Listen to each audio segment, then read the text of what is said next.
Good morning, students. So in our previous class, we were doing chapter 3, that is Economic Reforms 1991.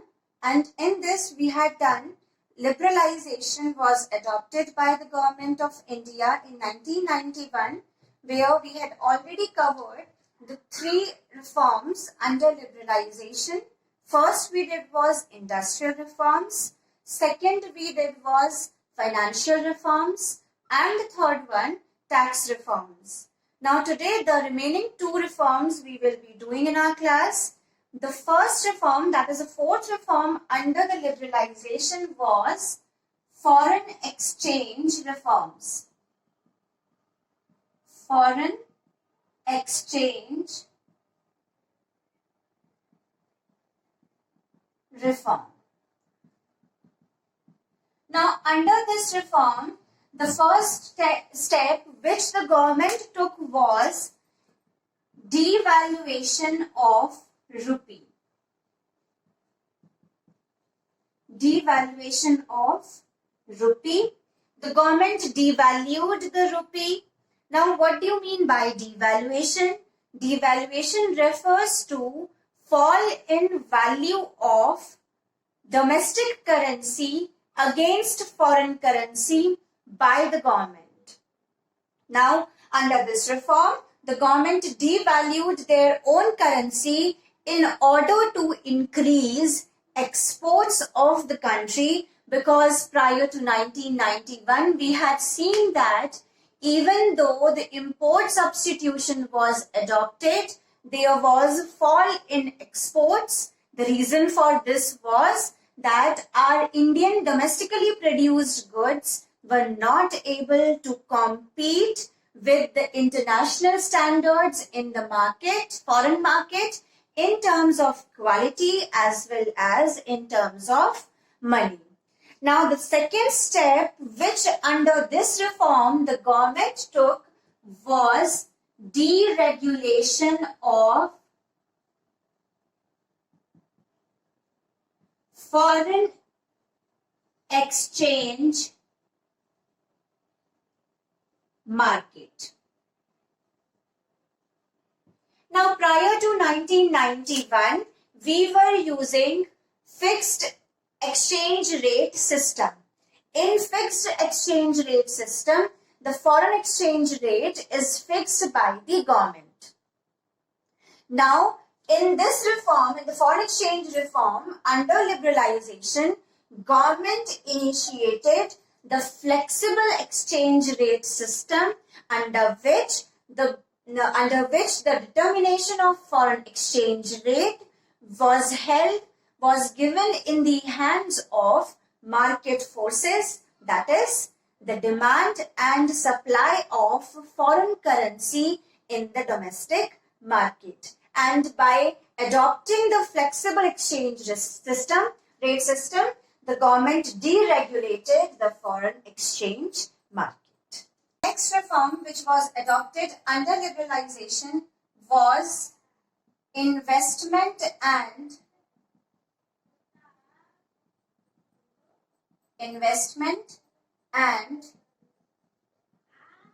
trade reforms.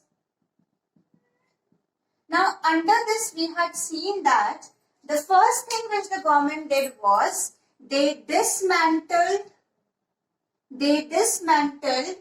quantitative restrictions. Now when we are saying dismantling of quantitative restrictions, we means that since like prior to 1991, we had seen quota was implemented in import substitution, which referred to the quantitative restriction of imports. Now in 1991, under investment and trade reforms, government removed those quantitative restrictions and no more the quantity was fixed what can be imported from the other countries. N number of quantity of goods could be imported from the rest of the world. The government also reduced tariff rates. They reduced tariff rates Now tariff we have already done. That tariff means the tax which is levied on the import of goods and services, which was increased in import substitution during the planning period. In 1991 reforms, these tariff rates were reduced. Moreover, we had seen that in this there was removal of export duties. No more the export duties were charged on exports of goods and services, and we had also seen removal of licensing procedures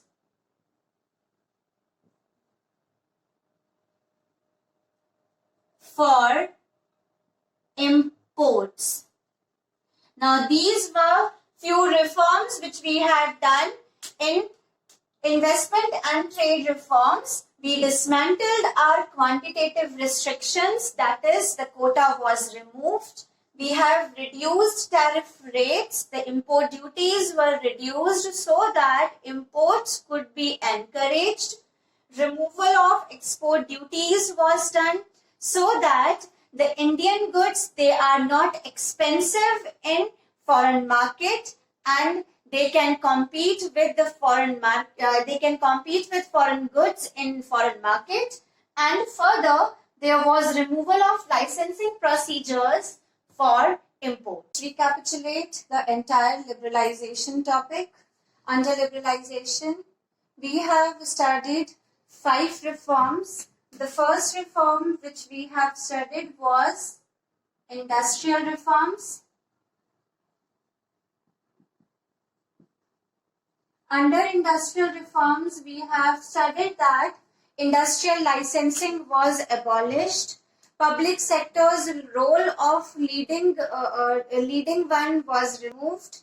No more the public sector will play as a leading role, and the private sector was given the equal opportunity to play the role.